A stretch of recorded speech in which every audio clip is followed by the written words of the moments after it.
magandang araw. Ang aking gagawin ngayon po ay gagawa ako ng suman ng Thailand. So, ang suman nila dito ay meron pong hinog na saging. Ayan, may hinog na saging at akin na siyang na-slice at saka yung glutinous rice. Ito yung glutinous rice.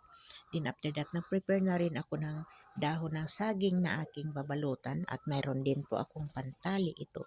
At saka ito po yung dahon ng pandan na aking ilalagay para naman po sa mabango ang kanyang amoy. At saka itong saging ay akin po siyang lalagyan ng konting asukal. Ayan, asukal.